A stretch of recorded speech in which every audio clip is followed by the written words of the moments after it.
welcome back. We're coming to you live from Covent Garden in England. I'm talking to Dave Allen, a very cold Dave Allen. Freezing. A bloody freezing Dave Allen. Our next guest, soon to tour Australia for the third time. He's released 6 albums. Latest, Don't Try This at Home, from which his single Sexuality is a great hit here in England. Would you please welcome Billy Bragg.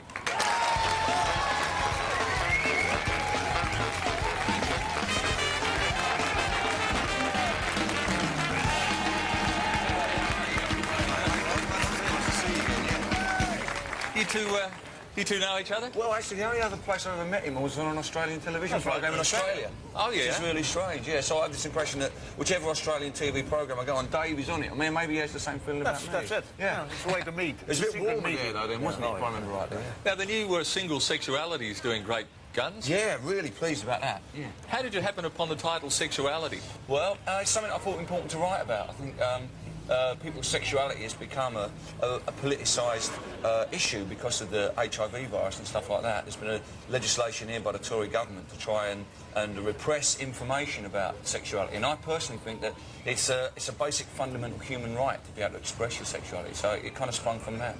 Let's have a look at Sexuality. Nuclear submarine sinks off the coast of Sweden. Headlines give me headaches when I read them. I had an uncle who once died. The Red Star Brigade. He said that some things are really best left unspoken, but I prefer it all to be out in the open. Sexuality, young and warm and wild and free. Sexuality,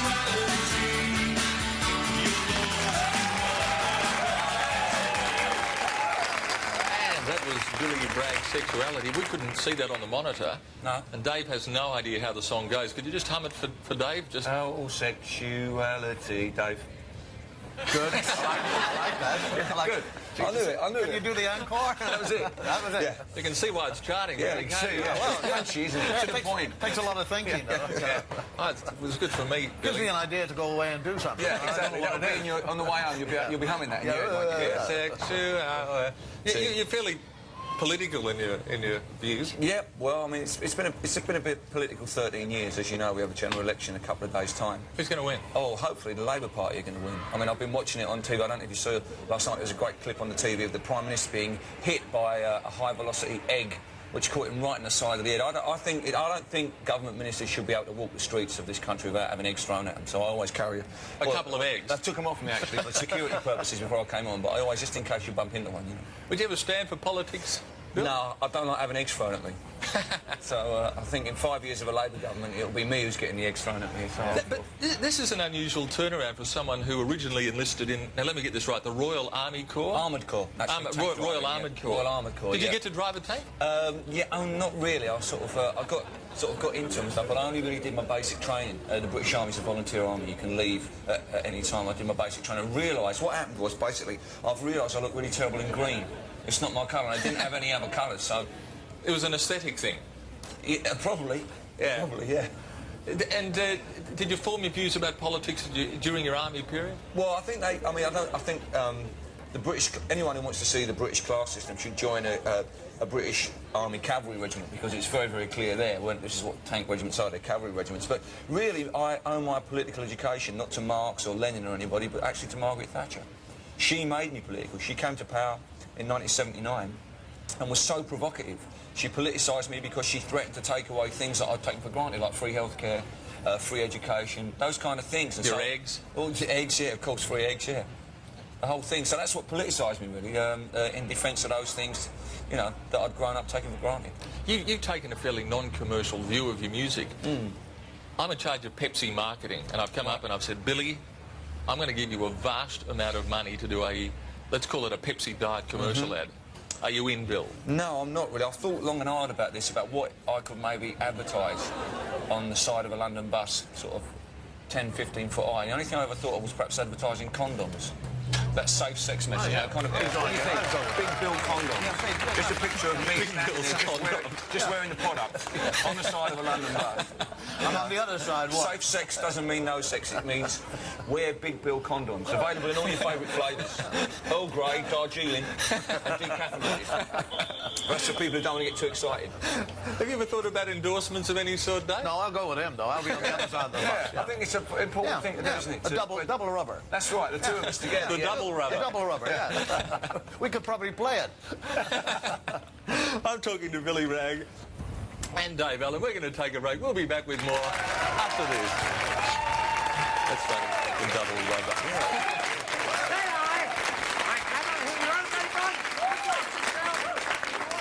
And as you can see, some quite devastatingly humorous Punch and Judy performance going on there, and Billy Bragg was mesmerised. He was mesmerised Totally by that. By sexuality. That's By right, yeah. sexuality. What is the sexuality of Punch, by the way? It's funny, that's the way to do it, apparently. That's it. Yeah. During the break, you guys were talking about travelling to exotic locations on tours and shows. Where's the most exotic location you've toured to, Billy? Newcastle. New South Wales. We went last time we were in Australia. Actually, I had the opportunity to go to Tasmania, which is a great bit of Australia. Not many Australians get down there. And I went on a tiny little airplane out to the wilderness on this single. I'm not a very good flyer. I went on this single-engine airplane out into the wilderness, and I had a great time.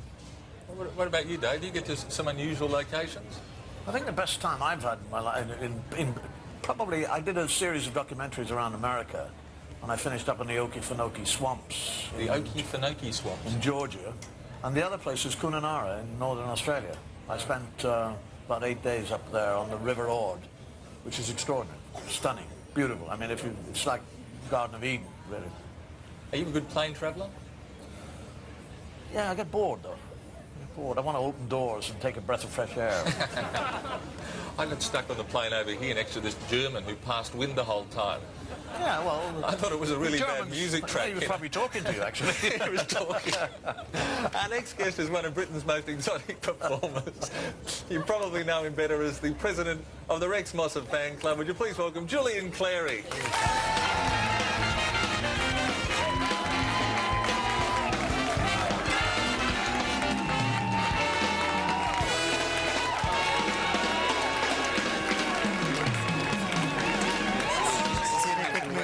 Yeah. Good, that's the main thing. How are you, Julian? We go off and do this Carry On film, Carry On Columbus. Desperately seeking Rogers about what? It's about me desperately seeking Roger Whittaker. And without giving the ending away, I find him. you find him? Yes. In Old Durham Town?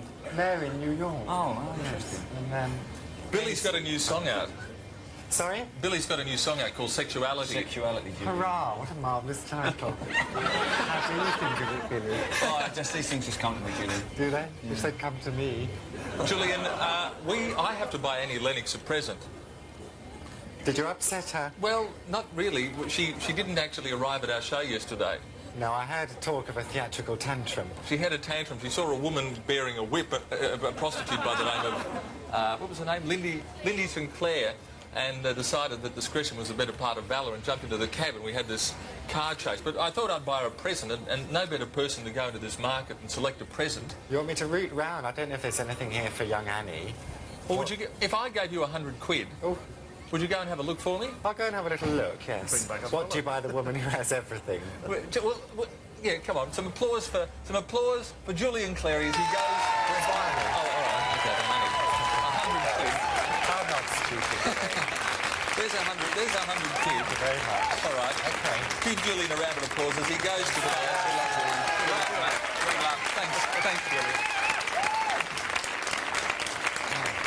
Nice bloke, Julian. Did you meet Julian before, Dave? No. Good. That was a pretty concise sort of answer. I mean, if you had this lady with a whip yesterday, why wasn't I there? I mean, what am I doing here with three fellas? Have you met her before? No, but I there you mean, go. it's always an experiment. But I know you've met our next nest. I've messed her. Yes, you've met her. Good. Our next guest is a TV host. Our next guest is a TV host, journalist, author, mother of three. Sir Bob Geldof is lucky enough to call her his wife, which is a complex way of saying, would you please welcome Paula Yates? I'm not not standing up again. No, we've stood up already. We've I already thought you'd stood done up. an Annie Lennox on us. No, I was just standing there looking at how attractive you were looking, and then they said, you're on. What, you were doing a bit of shopping? Yes, I was. I was looking at soap. You're a good friend of Annie's, aren't you? I am quite a good friend. She was my bridesmaid. Well, did she front for the wedding? No, she didn't, but she held Fifi throughout the ceremony, and Fifi licked her face. Fifi got into this frenzy of excitement because we were getting married, and licked Annie's face continuously. What, for the salt? I don't know, it's salt really contest. weird. It was really odd. Yeah. Who is Fifi? The dog. Oh, Yeah. I said I was a friend. No, Fifi for those... So it was interesting. How is Fifi, for those people who don't know, is, of course... It's my little girl, Your my little girl. eldest little girl. And she's doing well? She's lurking around in She's the over there. crowd There she is. somewhere. Where is Fifi? There she is. She's there giggling embarrassedly. Come on to... No. She's not silly. Perfect book for girls like that. Billy's got a new single out of... Yeah, it's called Sexuality. Sexuality. Dave's got the tune. Oh yeah, you're in Australia. It's a new single. We're going to take a break. I'm talking to Paula and Billy and Dave. We'll be back with more after this. Sorry, Billy. It's amazing. Dave, something that's fascinated me, and Paul, you'll be able to I can't hear you. What did you say? I said, Dave, something that's fascinated me. Oh, right. Irishmen, why are they so prolix? Why are they so verbose? And funny. Why are Irish people so funny? They're not. They're brooding. They're brooding Celtic souls. Shall I hit him or should you? Dave's brooding at the moment. Yeah, you are. He was- Billy, why are Irish people so funny? Sexuality. Exactly. They're no more funny than anybody else. I don't think they're particularly, you know... I can think of one or two English comedians, can't you? I can think of several I Scottish think comedians. the reason Irish comedians are more noticeable is because in general they're not funny. Because of them being brooding and passionate and Byronic. When you get one that's a great... Ironic? Oh, Byronic. You notice the funny ones more. Well, Bob's, of course, Irish. Is he a funny man? I mean, you've obviously found him funny. He has his moments of being funny, but he's more brooding and dark and Celtic. Is he bad? However, one is he thing bad-tempered to live with? You can No, he's never bad temper ever. Does he throw stuff? No, What's No. the worst you've ever seen Bob do? he's never cross at home. Lying through your teeth. I'm not, Paula. I'm not. He's a paragon. Are you a bad-tempered sort of bloke, Billy? What's it to you?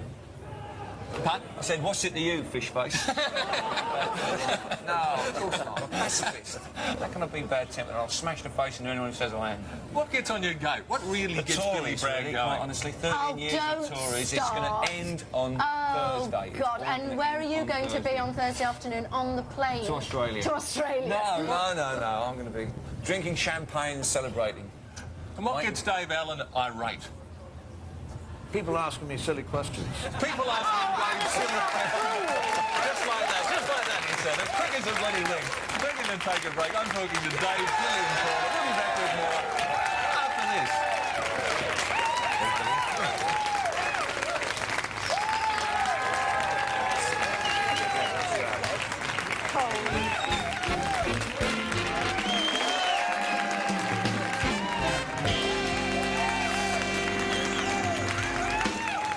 And welcome back. I'm talking to Dave and Billy and Paula, and it's freezing here. It is bit cold, nippy, isn't isn't it? it? It's What's your view on very royalty, cold. Billy?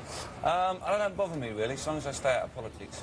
I don't mind one way or the other, whether they're there or not. I doubt the monarchy will survive the death of Queen Elizabeth II. I think once she dies, everyone's going to think, well, you know, what's the point, really? But I think it's the House of Lords I want to get rid of. They're the people I don't like. What's going wrong at the moment with the royalty? Well, you know, the thing about royalty and all that is you have to have some sort of mystique and mystery, and because of the tabloids, I think they've lost all their mystery, and everyone can see them now. It's all getting a bit too personal with it and all that kind of, you know. I think that's why people are fed up with them a bit, and of course they don't pay any tax. Everyone's realised. Like No, you, it's not Paula. true they don't pay any tax. It is true. It isn't true. What happens is a royalist. the Queen owns loads and loads of land, which she gives all of the money from to the government, and they dole it out again to her as the civil list. But she So it's gets her it back. money. But she Yeah, gets it back again. Yeah, well, it's her money. That's what I'm saying. That's not paying any tax. No. That's like giving someone £10 and saying I'll have it back again. That's not paying tax. No, but she doesn't need to give tax because she's paid it all by giving them all the money in the first place. They don't give her the same amount back. No. They don't give her the same amount back. They keep. There's a shortfall. Yeah. Thank you. That's true. Are you a royalist, Dave? No, I'm a Republican. Yeah. You know, I find a head of state is a fine thing, if that's what you want. But I think you have one head of state. I don't think you have a... I mean, can you imagine having all the Reagan in the same situation with little Reagans all spreading out, going off and drawing off all the time? I mean, fine, have the head of state, and that's fine.